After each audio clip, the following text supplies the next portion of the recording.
What's up, everybody? Welcome to the Mackey Method. And today I have a special guest, and we're going to be talking about friendships with the opposite sex.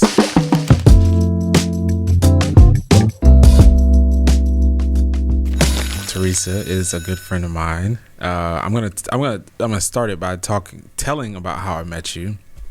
I met you through BNI, Business Network International, right? Mm-hmm. Yes.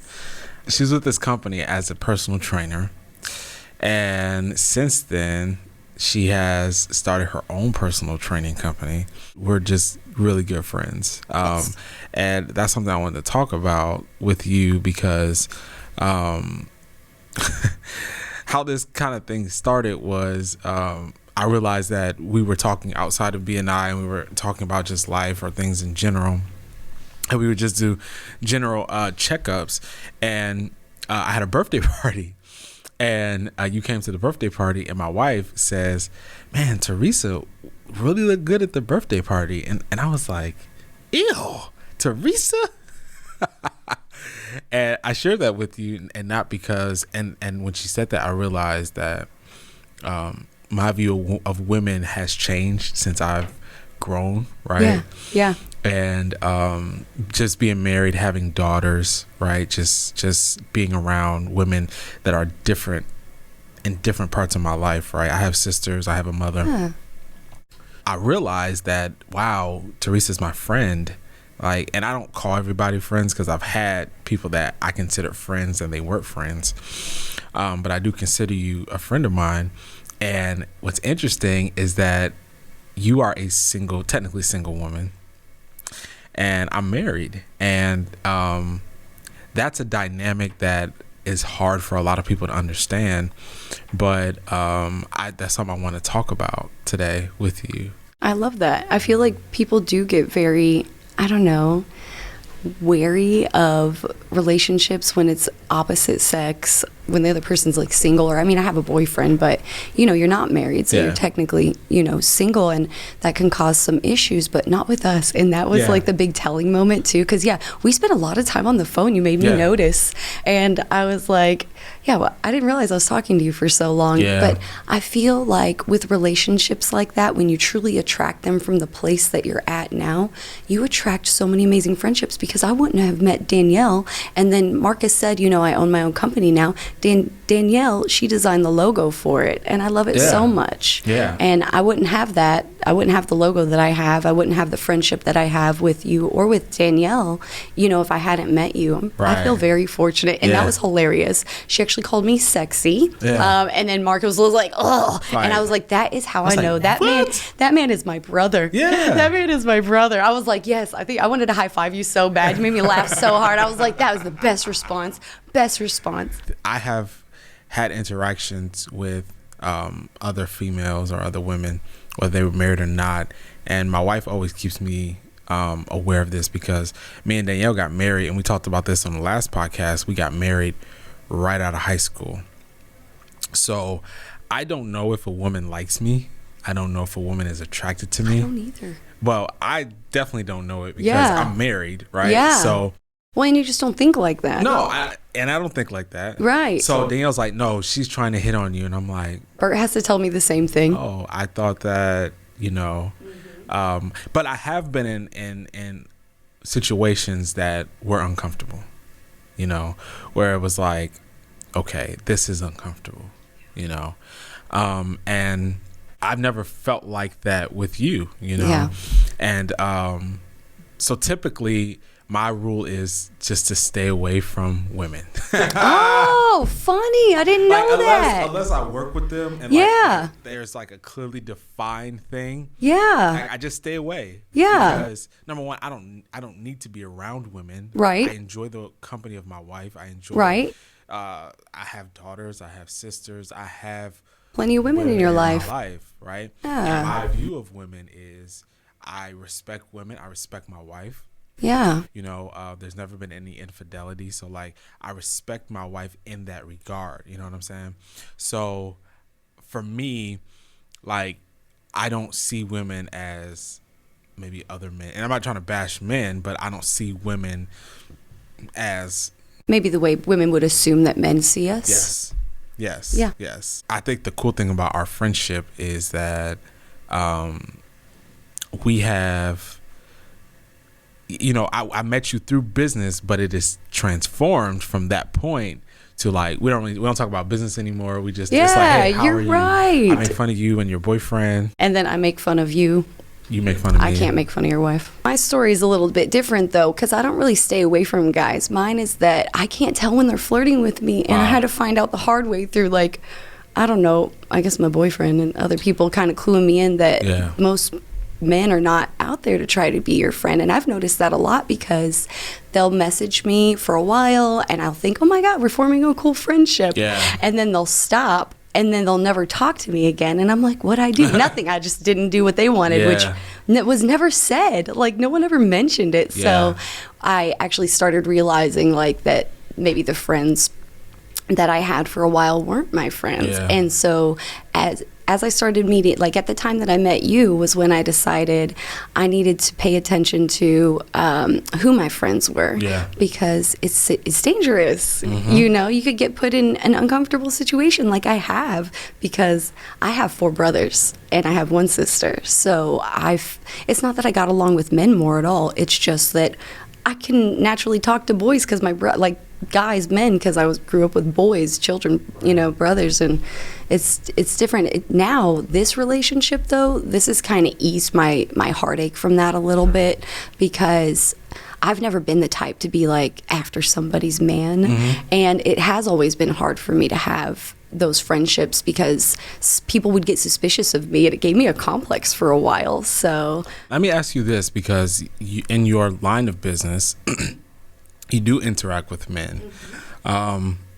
Do you ever feel like, how do you, is there some type of boundary that you have, or because I'm sure there's like very I don't want to say, you know, your business is very touchy-feely, it's right? Intimate. The word is intimate. And intimate is taken in a sexual context, and it's not that. Yeah. Intimacy is actually like feelings, you know, or closeness. Yeah. And people don't realize that because our society has misconstrued things in a sexualized way for so long that we don't even know what to do between opposite sex friendships. Now it gets so confusing. So actually one of my male friends explained to me, who's one of my coaches, he explained to me the societal norms, because I didn't get it. I was like, what's the problem? He was like, you can't, as a married man, just go to dinner with a single woman. And I was like, oh, my bad. Like, I didn't even think about that. And now I'm like, okay, I better just practice the societal norms that he taught me,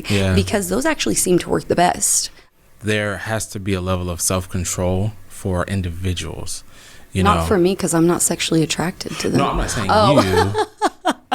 Not Sorry. you. But I think when it comes to married men, single men, married women, because if you were sexually attracted to them, right, whether they were married or not, it's now the onus is on them to have the control to say, this is what I want or this is what I don't want. You know what I mean? Yeah. And I think that in society, it's automatically looked at that if you decided to do that, that it's all your fault, you know? And I think a lot of times men have a hard time of dealing with, not just men, but individuals, whether they're married or not, have a hard time interacting with the opposite sex because they feel like that there's some level of intimacy there, you know? You know what? There's a level of intimacy between you and your male friends and me and my female friends. It's that we're all afraid of the word intimacy because it requires us to be vulnerable. It requires us to be truly vulnerable in our friendships because you know the feeling, a lot of us know the feeling where we want to get close to somebody, but we've got a wall up. Yeah. That's disallowing the vulnerability. Yes. So what you and I have done is allowed vulnerability into our relationship so that we can have an actual friendship. And what that's caused is for me to be integrated into almost the family because, I mean, I love... Although you ditched us on Thanksgiving, but... What? I had to go to my family's house, Marcus. I have another family. No, we are... No, I'm just playing. Oh, my God. We get ready to get all serious. No, I have the OG family. Like, I can't forget about them. got too big and I'm out of here. Right. Bye, parents. Right. Got me See some ya. new ones. Yeah. No, but I do feel like that vulnerability factor is what scares people, because if you are vulnerable and you are intimate in a relationship, that person has the opportunity to hurt your feelings. And when they hurt your feelings, or you allow your feelings to be hurt, sometimes that will breed shame. Yeah. And shame is detrimental to everything, including friendships. And I think that because a lot of people aren't open about their friendships, Yeah. that it leaves room for insecurity. Yeah. You know, I think that, like, for married couples or even couples that are dating, like if there was a couple that was dating, but the guy had a female best friend or a female friend, there's if the woman, I feel like, is not secure within themselves, there's Yes. always room for well, maybe they're messing around, or maybe they're within themselves. And what comes from that, I've found, is a lack of communication within the couple. Yeah. If there's a lack of communication, that's hard. Yeah. It's hard. And there's like a circling thing on social media where people are I always see it where people ask, like, you know, are you okay with your significant other, spouse, whatever, having a female friend? Absolutely. And there's so many different opinions about it, you know. And so, like, I think the root of the answer comes from the communication that you have, like you said, between your spouse, and the security that you have between your spouse, or I keep saying spouse, but your significant other, you know. Yeah. Where there's a trust there that doesn't violate those boundaries of the intimate relationship that you have with someone, you know. And I think that we live in a society that and you can correct me if I'm wrong, but I think we live in a society where those rules are a little eased, you know. I think and I don't know, maybe back in the day they were more stricter about the Definitely in the relationships. 50s. Yeah, Because, do you know what is his name? Frank Sinatra. Frank Sinatra got arrested for, what did it say? It was like in 1948 or something, for it was basically hanging out too long with a married woman. Wow. Yeah. Wow. Yeah. That's crazy. You guys got to look it up, because I can't remember and I don't have my phone to pull up the facts. But yeah, he got arrested Wow. for, I think was it philandering? It was like, gosh, I can't even remember, Yeah. but just hanging around, messing around. Wow. Not even messing around, just hanging out. Yeah. But I think that that's like a societal norm, and I think it's detrimental for actual relationships. I think so. You know, because you see cheating, you see infidelity, you see like wild or extreme things. Like someone told me that their dad had cheated on their mom with their aunt or something like that, their mom's sister. Like, you know, just extreme. Something extreme, you yeah. know, like that's extreme That compared is extreme. to, like, you know, the hurt or the disappointment of a woman, or of a man cheating on a woman and a woman finding out is one thing, but to have it found out through that your husband or your significant other cheated on you with your sister. Not only is it's a betrayal on both ends. Yeah. It's a betrayal from your sister and from the husband. And you know what? That's well spoken of. Yeah. The infidelities and all that stuff. What about the benefits? What are the benefits of having an opposite sex friendship? Yes. And what that is, to me, is gaining a different perspective, because a lot of the time I won't be able to see from, say, my partner's perspective. Yeah. But if I call one of my guy friends who is not vested in the situation, who does not have a lot of emotions in the situation, so that they can think outside of that, they'll be able to tell me, well, Teresa, it sounds like, you know, this is maybe what he's thinking, right, but maybe this is how you're taking Absolutely. it. And it really does mess with the other partner, I think. In my experience, like, my past partners have gotten upset whenever I figure something out that someone else has told me with, but it's not that. It's that they reiterated it in a way when I was not emotional that I could hear it. Yeah. And you need Yeah. people in your life like that. Yeah, sometimes it's good to hear things from people that it's good to hear the truth from an unfamiliar voice sometimes. From someone who gets it, because sometimes we Right. don't understand why the other person feels that way. Yeah. And if you have, like me, I'm a woman, I'm a straight woman, you're a straight man. If I don't understand what my boyfriend is talking about, I can call you and say, I don't understand why someone would care about this. And I don't want to be rude and say that I don't care about this. It's just I really don't get it. Right. And then you can make me understand in a way that actually shifts my mindset. Yeah. And that's happened with like business stuff and all kinds of other things, you know, just ways that I think, you know, it's happened a lot with you Yeah. and with other guy friends that I couldn't get from my girlfriends, but I get something else from them too. Right. They're all important. Yeah. It's like the yin yang, you know? Right. Yeah. Yeah. No, absolutely. Yeah, I think that having a full perspective from other people, Yeah. and from other people outside of your spouse is important, because you get to understand them more. You know, you get to understand, and it's not just the spouse. It's like women generally. I'll never forget when I was in high school. There was a young lady who I had, because I just didn't know. I wasn't raised by. I didn't have a father in my life. My grandmother raised me, and so my view of women, it was kind of left up to me to figure out, you know. Yeah. And so my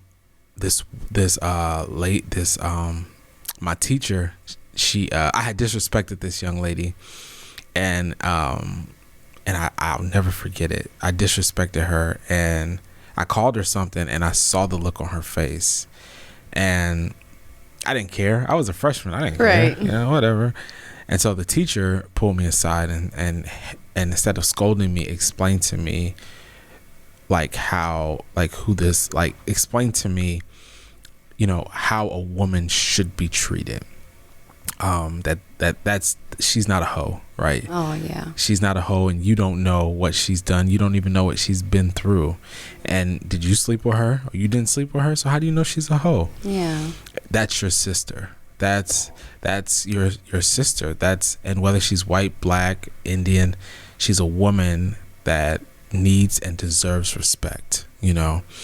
And I'll never forget that conversation. And from that day on, it's played a huge part in the way I saw my wife. It plays a huge part in the way I see my daughters. It's a huge part even in the way I interact, because I interact in business with women all the time.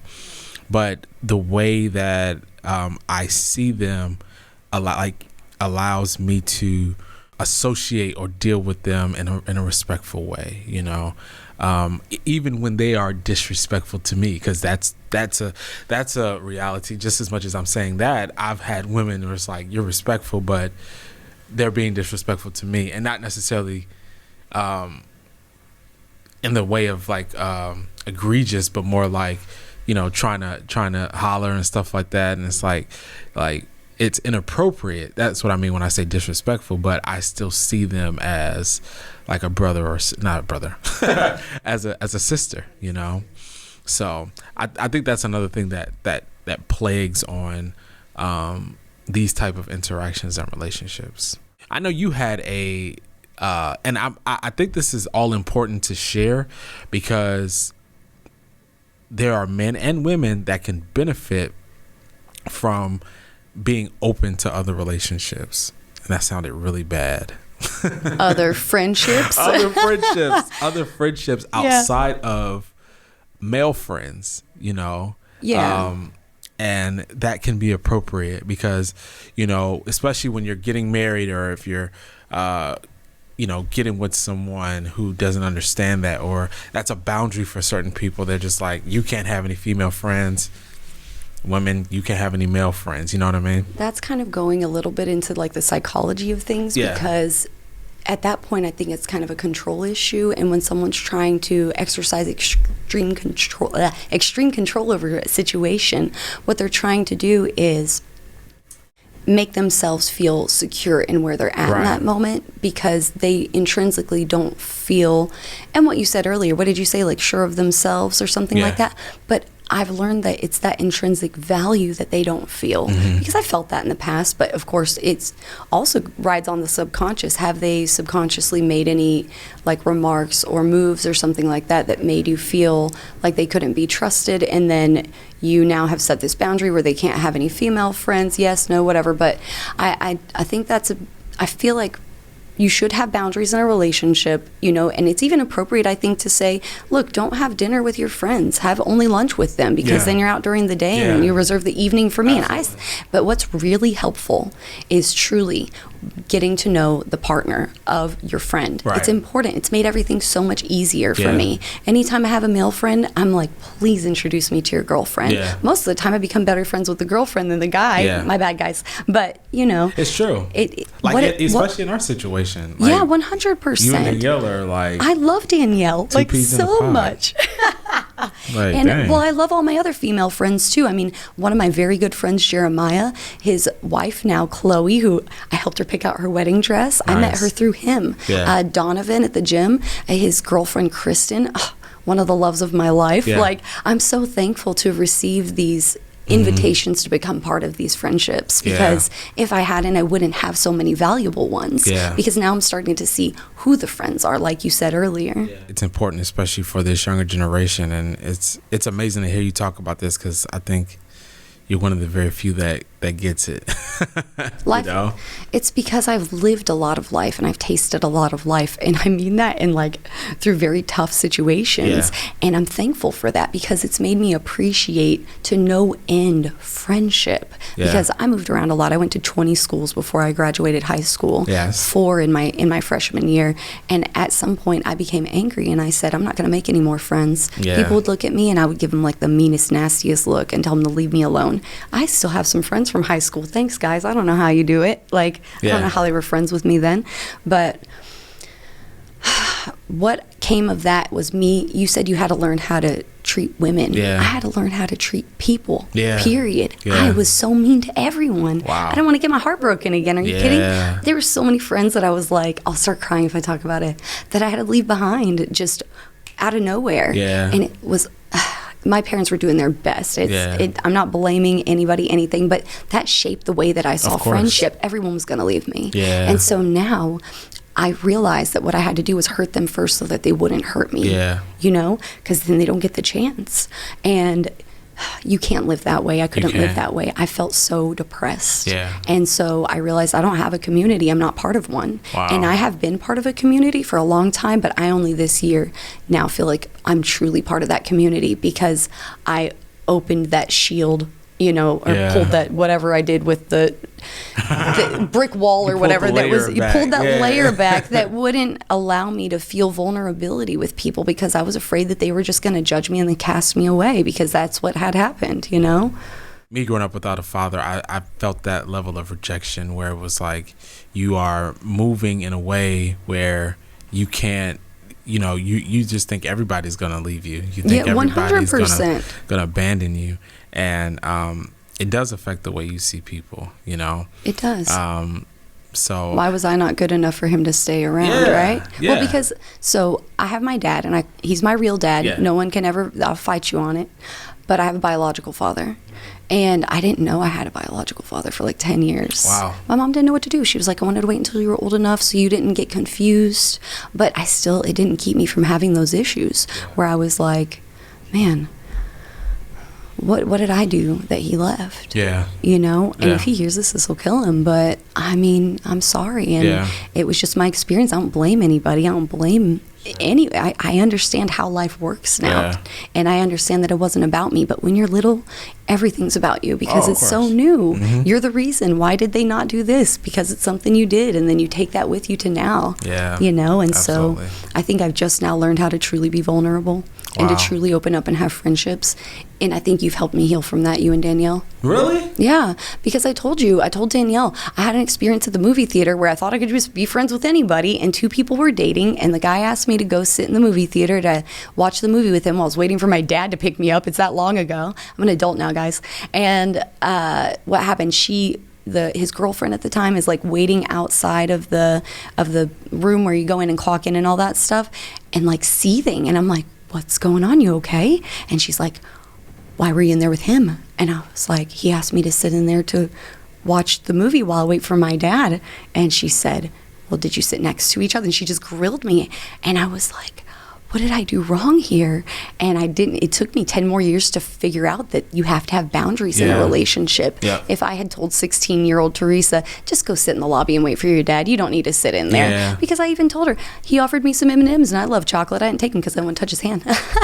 I was like, why would anybody? Gross. So then I started feeling like I was untrustworthy after that. I felt like for 17 years now that I was untrustworthy, and I realized it was that one instance where I internalized that and truly felt like maybe I was an untrustworthy person. But I've done enough soul searching to find out that I most certainly am not, and I feel the best when I follow my own moral code that I took that long to put together, which is probably the same moral code as most people have, but I had to cultivate it. So listen, we got to wrap up, but before we do, I want to ask you, what would you suggest to people that would like to be friends? Like, what's one thing that you would want someone to know as they pursue a relationship or friendship with an opposite sex? Remain open with that person. If they have, a lot of the issues would arise from the partner. So if you have a partner and they have a partner, just be very open about the friendship. I don't always tell my boyfriend when we talk on the phone, when you and I talk on the phone, but I talk about you a lot. So, I feel like that's important. Talk about your friend with your boyfriend a lot, or girlfriend or wife or husband or whatever, and then have them meet. That is important to have them meet, I agree. Then you get a better understanding of who that person is anyway. How can you know your friend if you don't know their other half? Right. They have a whole entire dynamic in that other half, and if you get invited in, that's when you're in their heart. Well, Teresa, thank you so much for being here. I appreciate it. I'm sure a lot of people were touched by what you said, and thank you for being my friend. You're a really good friend. Thank you for being my friend too, and thank you for having me on my first podcast. I hope I didn't go off kilter in any way. No, yeah, I hope I was trying to stay on topic. You're great. You're great. Thank you, so thank you so much. Thanks to Danielle for also being my friend. Of course, because I love you guys. Yeah, we feel the same way about you. So thank you for tuning in to the Mackey Method, and we'll see you next time.